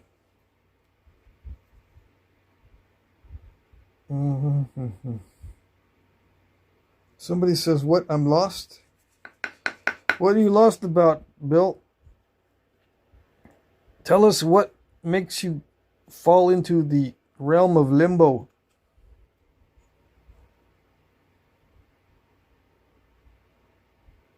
Okay, Fort Hall, Idaho, on the Fort Hall Reservation. Oh, okay. Idaho, that's on the other side of the U.S. Okay. Never mind. Yeah, I forget you're on that side. But there's rocks over there too. Yeah. That you can nap. But you don't have to be napping rocks. You can be napping these beautiful pieces of glass. These bottle bottoms make good arrowheads. Orta says, I'm Navajo Nation. Come to my reservation. There you go. Yeah, we just were at the Taos Pueblo not long ago in June, last month. And they had their first nap in. Yep. And it was good. It was very good. I'm going there every year if I can from now on. And we got invited to another Pueblo. So we might do more than one Pueblo. I mean, I might go to more than one Pueblo. Yeah. I got to go up and visit Marty one of these days. Up in North Dakota. I haven't been up there. No. I've been to Michigan. That's as far north as I've been, I think. Other than New England. I'm living in Vermont right now. But I was living in Holland, Michigan for a while. Where else? I went to California, but that was Los Angeles. So yeah, I need to get out more. Well, everyone says I need to. I don't know if I need to, but I should.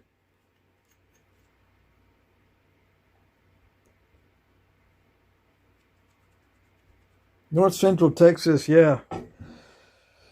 Kevin says he's in North Central Texas. He loves looking at the artifacts that his father collected over the years. And, you know, flint and stuff. Yep. Awesome.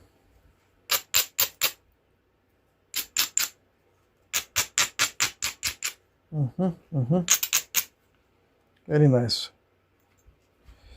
So what's wrong with this one? What do I need to do? See, I have trouble with the thick tips. Because I don't want to nap them. I mess them up. It's too thick right there. Too thick right there. And I still got original surface. Where is it? Yep, right there. Bad news. And right there. Right there. There's some right there. Not supposed to.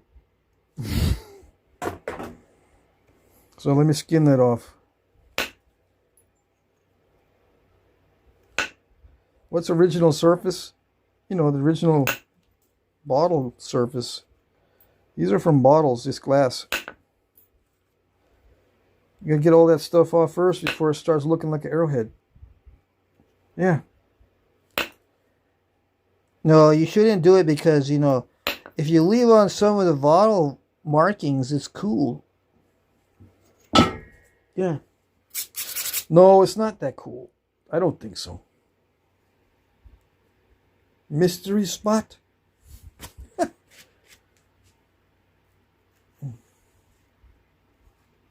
Yeah. I like the pointer thing. Too thick for what? Somebody's confused. Ringo is confused. Somebody help him out. I'm trying to do the napping. Somebody figure out why Ringo is confused.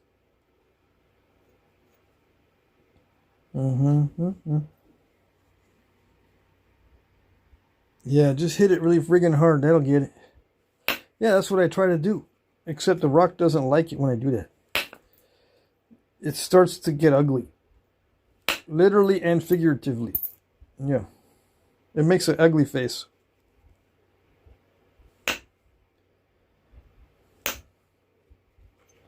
Yep. I'm going to thin down the tip here. Hold on. This is where I usually mess up.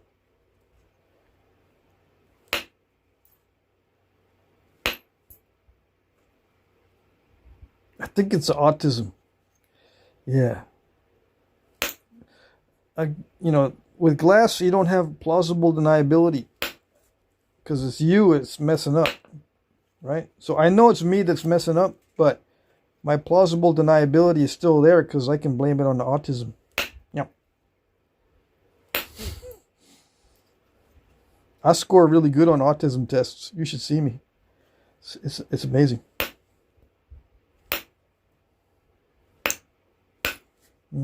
I don't score. Oh, well. Yeah, my son beats me on the autism tests. Oh, well. I try. Let's see. Can you do a ninja throwing star? Hey, I get that question a lot too. Let me see. So I'm going to write that down. And it's a ninja throwing star.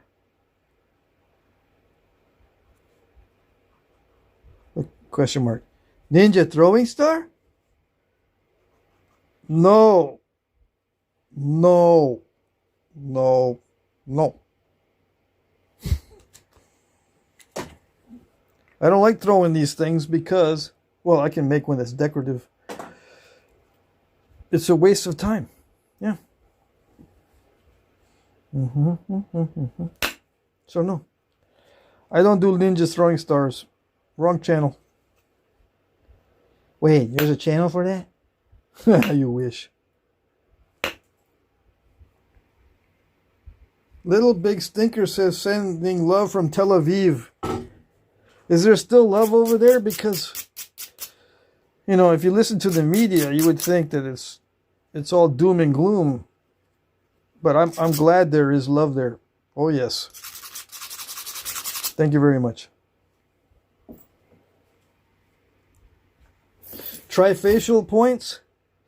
Yeah, I've done one on a video. I call it three-sided. If you type in Jack Crafty three-sided point and hit enter as a YouTube search, you can find my video on it. Yep.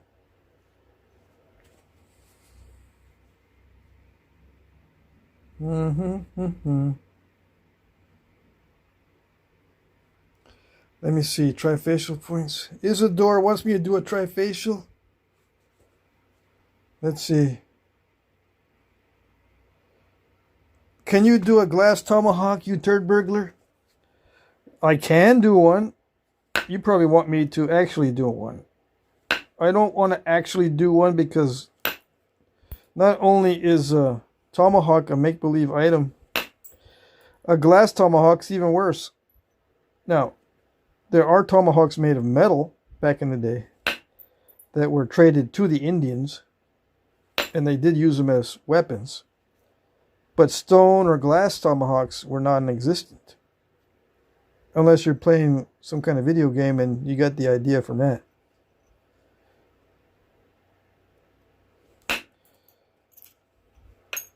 I have made make-believe axe heads.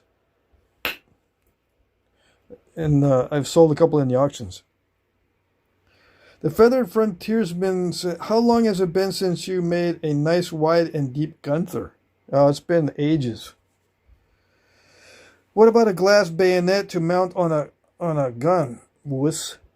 Yeah, I'd rather mount a large steel bayonet on a gun, because if I had a glass bayonet, that would be wussy.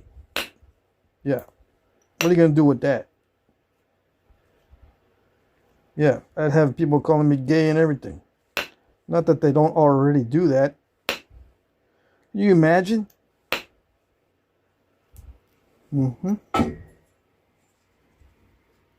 Stone axe heads were made. Yeah, but they were ground down, right? They were not knapped. You do know that, right? We Are Friends says your vocabulary is amazing. I don't know if that's a joke or is it, I actually got a compliment. Did I get a compliment? Skateboarder says being gay is not bad.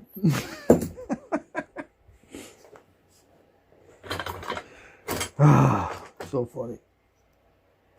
We don't get into topics like that on this channel. Okay? Yeah, don't make fun of stuff because they're not bad, you know? People are people, humans are humans. Come on. Yeah, well, someone just called me a wuss. Wuss? That's bad, isn't it? Someone thinks I'm bad. Someone thinks being me is being bad. Call me a wuss. Yeah. Because they don't have glass bayonets. Can you imagine? Let's see. Do you nap stone as well as glass? Yeah, I napped this yesterday. If you look on my channel, you can see that I napped this yesterday. You can see the whole process on video. From yesterday. Just yesterday. And this is stone. It's a chert from Texas. It's not that easy to nap either. Let's see, it says, Bill says, I seen a survival dude use obsidian to tiller his bow. Yeah, I know. I think you told me that already in the comment section. Yeah, he put the chert in the Y of a tree. Yep. If you look to see what Isha the Indian did, he would scrape with a flake or a piece of glass and do the slow process of tillering his bows with the flake. It would take a long time, relatively speaking. But he would scrape it with a flake. Yeah. So I've seen that channel, I think Clay Hayes, right? Yeah. Nice Clovis, says bushwhacker. Or brush. What is it? Where is it?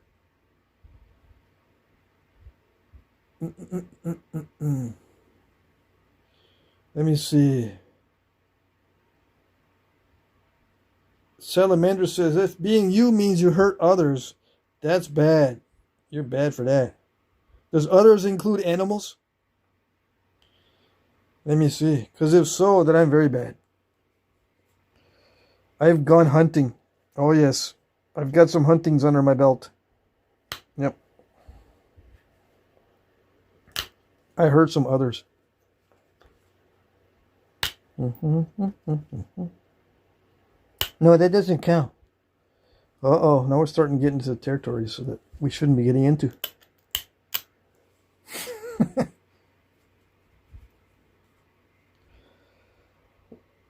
Let's see. Have I made in that ladle? Yeah, I got one right here. Just for you. I knew someone would ask that question. This is my ladle that I like to use. Made of Osage orange wood, right? Yeah, Osage orange. It's got a little charm stone. This has nothing to do with anything. This is the counterweight. That's made out of some kind of pipe stone. I forget what they call it. 832 grains. It's a basket maker style, but I only use one hoop. Yeah, I only use one. I don't use a double hooped. I need to make different kinds of atlatls. Can you make a glass cross, bad dude? Yeah, I've made crosses before. Yep. I've got it. Actually, somebody wants me to make some, well, at least one cross out of some nice stone he sent me a while ago. Yep. I still got to make some of those, but not out of glass. I got back orders still. Yep. All right, so I think I can stop messing with this. I've got all the original surface off. Yeah. So all that's left to do is now the hard parts on these. Hour and 47 minutes. I've spent an hour and 47 minutes chatting it up and making these. See, these are the preliminary pieces for arrowheads, because they will eventually be, something like this. This one's made of stone, but you can make these out of glass. These are other things that I've made. It's got a little bit of modeling clay that I use for glue to show how to haft these. But yeah, see, I make arrowheads, and these are a little bit bigger than normal, except it's not quite as big as that one.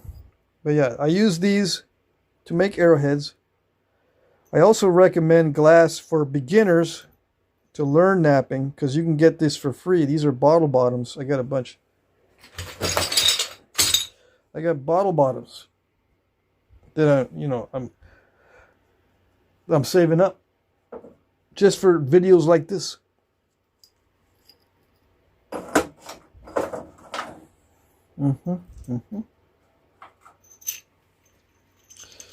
Bushwalker says, nice job, man. Thank you. Nice work.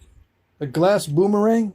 Yeah, let's make some glass boomerangs. They're not dangerous at all. Yeah, we'll get Mikey to make one. He hates boomerangs. Let's see. Skateboarder says, dude, this is nice.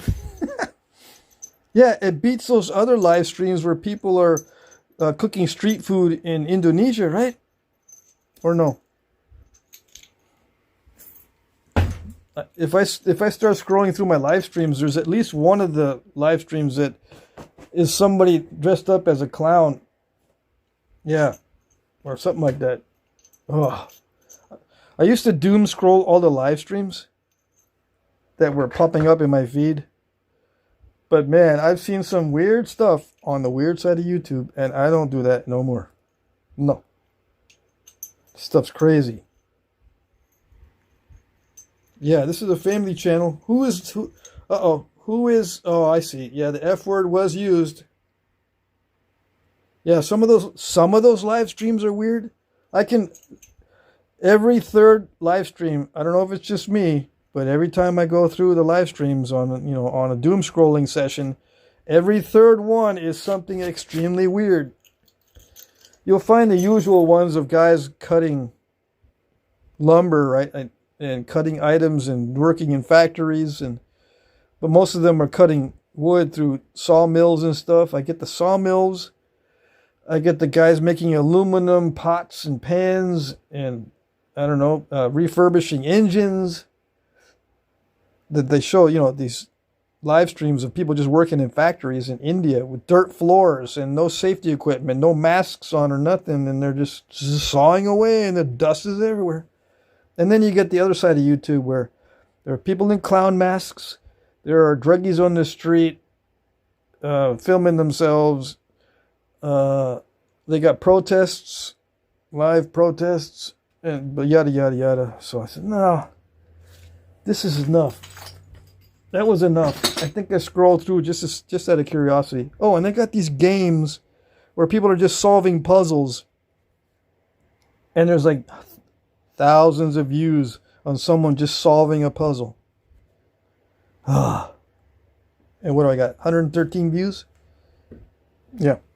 And it took me 10 years to learn this stuff, to get good at it.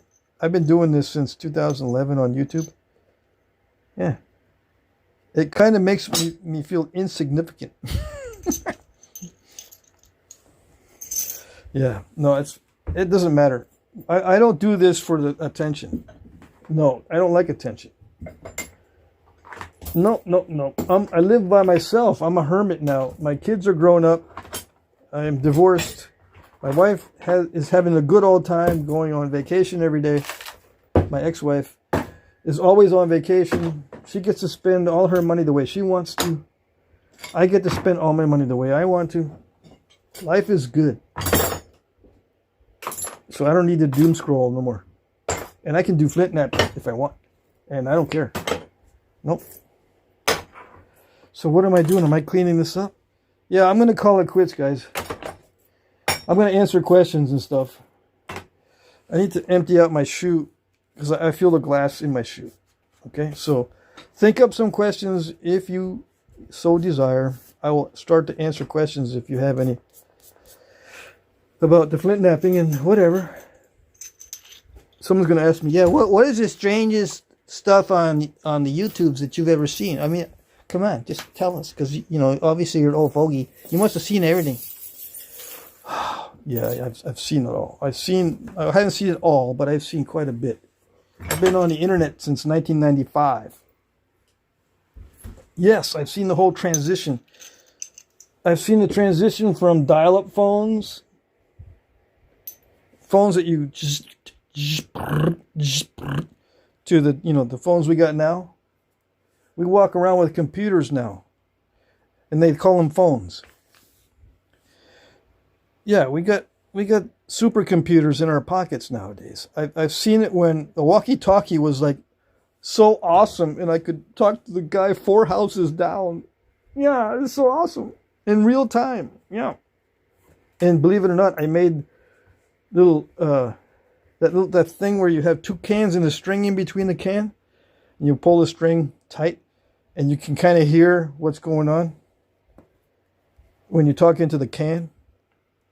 You put the can right up against your ear on one side, and the other guy on the other side. If you pull the string tight enough, you can kind of hear something going on.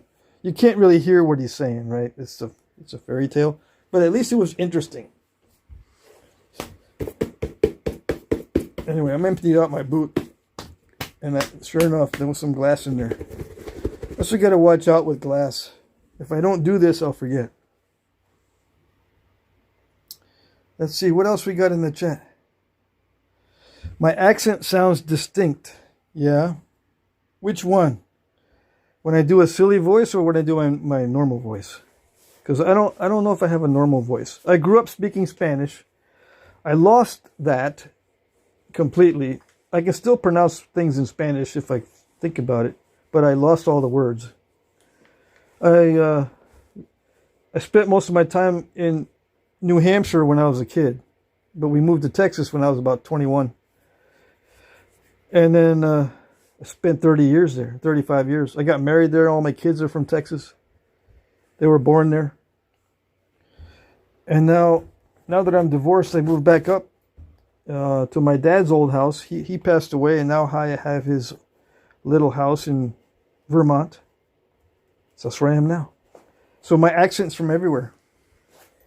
I used to speak like a New Hampshireite. I had the accent of a lobster fisherman growing up. My ex-wife tells me, yeah, you spoke really funny when I met you. So I met her when I was 24. Yeah, 24 or 25. I used to speak like a lobster fisherman. I lost that too. And then I spent time in South Texas, which I call Mexico, USA. I was a minority there. Yeah. They called me Bolillo. And it's very similar to a Native American community. I don't know if you've been to South Texas, but they're very traditional in certain ways. And then very progressive in other ways. So it's quite a mix. And they've got a lot of development down there. The place is booming economically. But you can't get jobs there very easily because there's so many people. But it is booming. Anyway, I spent time all over the place. So what accent are we talking about? Let's see. Yeah, I'm from Vermont right now. Let me see. Let me look at the chat. Is that the kind of questions I'm going to get? Let me see. Let me see. The accent, I mean. You sound Native American or Mexican. Yeah, I picked up some people think I'm Native, but I don't know. I picked up a lot of my accent from South Texas. Yeah, and there are a lot of Native Americans in South Texas, in the Rio Grande Valley. And my kids speak that way a little bit too. So I imitate my children in some ways. And my mom was from Mexico. She was a European Mexican from Spain. Her family was all from Spain. So I tell people that my mom was from Mexico, and they go, hey, you don't look like you're from Mexico. Well, there's white people in Mexico too, you know. Let's see.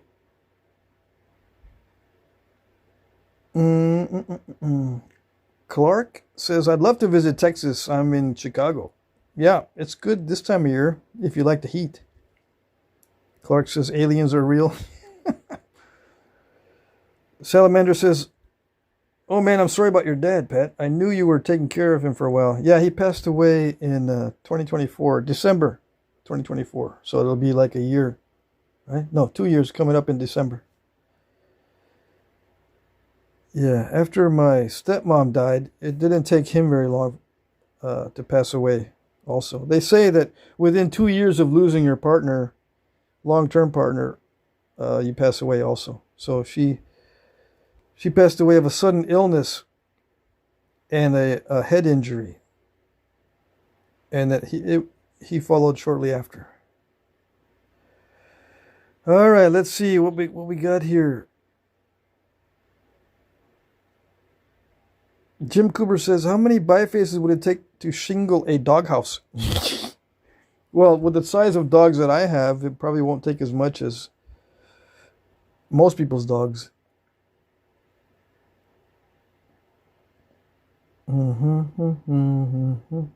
Yeah. I didn't grow up with my dad. I grew up with my mom. My dad and mom got divorced when I was 5 years old. So he left. We saw him once in a while. I didn't get to know him till I was in my 30s. And I went to work with him in a business. He had a show decorating business, so I worked with him for about a year. And there wasn't enough business to support both of us. So I went back down to Texas. I didn't really get to know him very well until the very end. Yeah.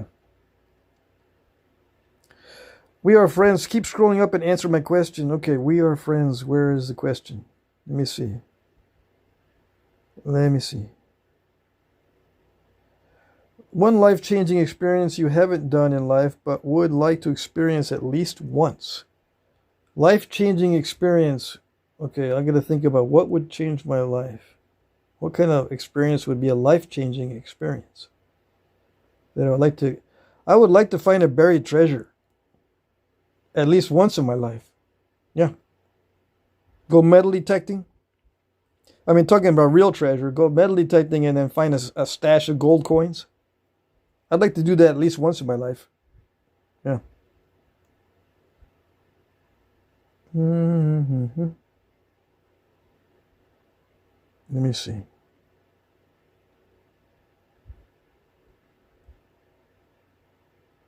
Let me see.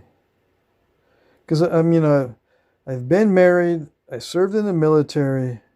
I had all kinds of jobs between leaving high school and getting married. I think there was like, 8 years between leaving high school and getting married. I had lots of different jobs.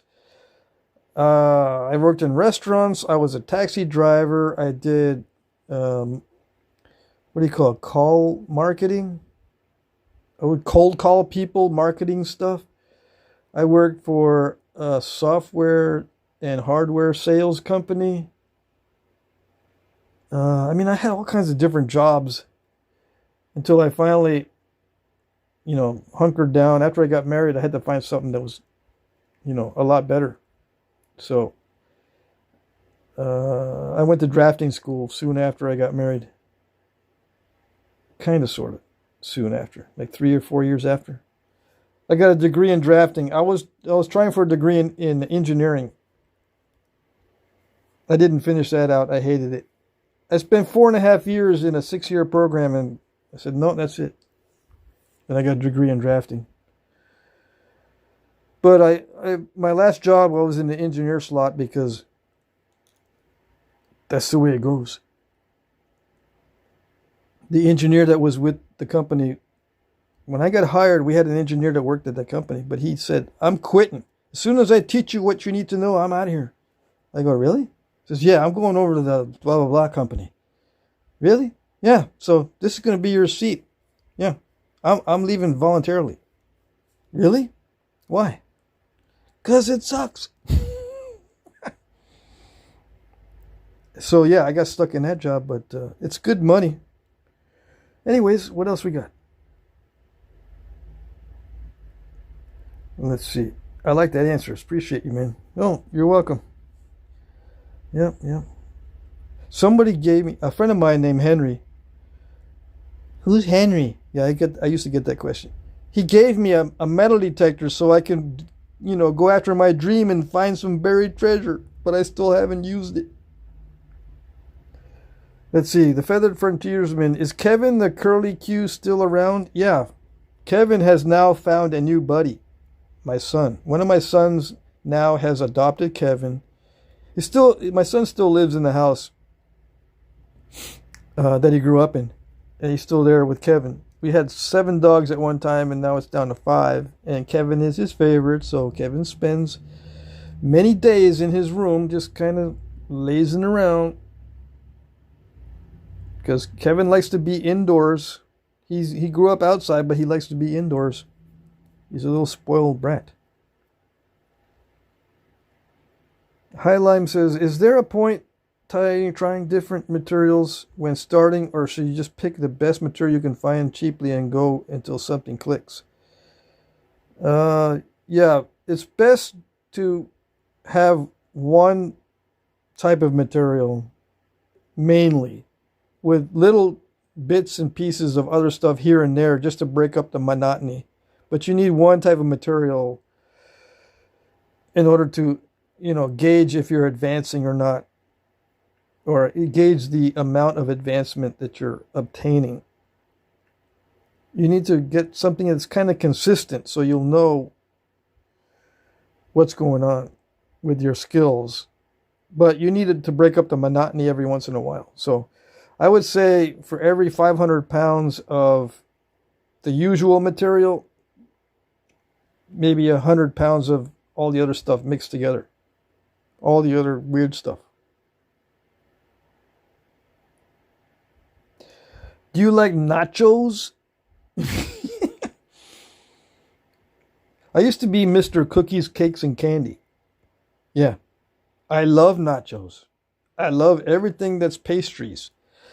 I used to eat everything, and I was developing type 2 diabetes. I had early onset dementia. I was gaining a lot of weight. I was over 200 pounds. That was freaky.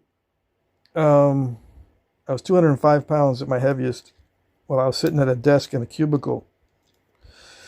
Let's see. Early onset dementia. Oh, mood swings. Always tired. Right? So, but I was still eating everything until I figured out that my diet was what was killing me. So then I changed my diet completely. Yeah. No more sugar for me. Although I'll sneak some candy every now and then because I got to break up the monotony. I'm just eating chicken right now. Chicken, and I just bought some eggs, so I have eggs once in a while. I got raspberries in my backyard, so yeah, I'll eat some raspberries. I'm growing raspberries. I'm guilty of doing that. I was growing pumpkins last year, but I said, no more pumpkins. That was fun while it lasted. But raspberries are more fun. Yeah. Because they're smaller and I don't get as full. And they don't make my head start to spin. Because, insulin resistance, that kind of thing. What else? EJ Ochoa. Okay, shout out to EJ Ochoa. Yeah. Shout out. No problem, man. Practice is included in pain and suffering? Yes, practice is included in the pain and suffering. I don't know why you asked me if I like nachos.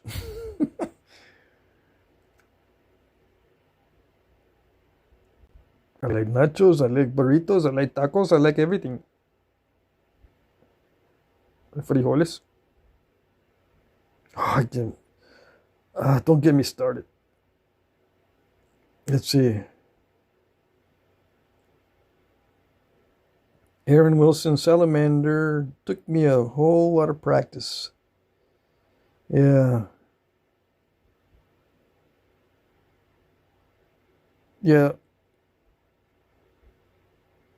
I nabbed some bottle bottoms. In this video, every Wednesday I try to do slabs or something similar to slabs. So that today was these. I'm going to call it a night because I actually stayed up too late last night. If I'm different from other people. If I do a lot of work during the day, I can't sleep that night. I get too riled up. Too much work next to when I'm going to be sleeping. Jim Cooper says, are the aliens that taught you the secret to oversight technology the same ones who gave you the alien worm rocks? You'll never know, and I'll never tell. Isidore says, ever going to try and work that impossible material again I sent you a while back? I've been looking at that every now and then, and it's the heat treat stuff. But there's some, you sent me some good material, that reddish type of shirt, Izzy. I'm hesitating to work on that stuff that needs heat. I still have not got any heat treating done. Yeah, so, yeah, I'm guilty of not getting to it. I don't know why I'm procrastinating. Great live, Patrick. Thanks for the shout out, says Marty. Oh, you're welcome.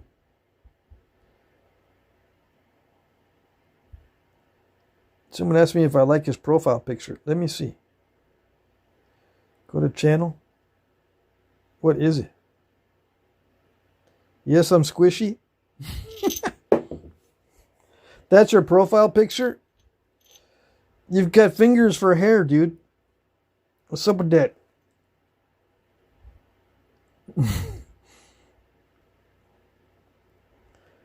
Let's see. Attorney Bailey says, once GRE decorative gourds and made birdhouses. You used to make birdhouses?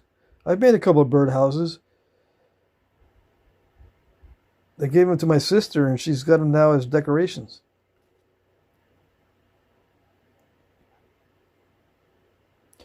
All right, let me see. What do we got here? That's it, right? I think, yeah, we've been on for 2 hours and 10 minutes. So I'm going to call it a night. Yep, that's it. Feathered Frontiersman likes the Clovis.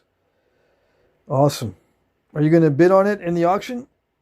It might be yours someday. Okay. Oh, you're welcome. Moana says, you crack me up, man. I'm glad. I'm glad. All right. We'll see you later. We'll see you guys later. Take care. Tomorrow night. I got a live stream every night, so we'll see you tomorrow night. All right. Bye-bye.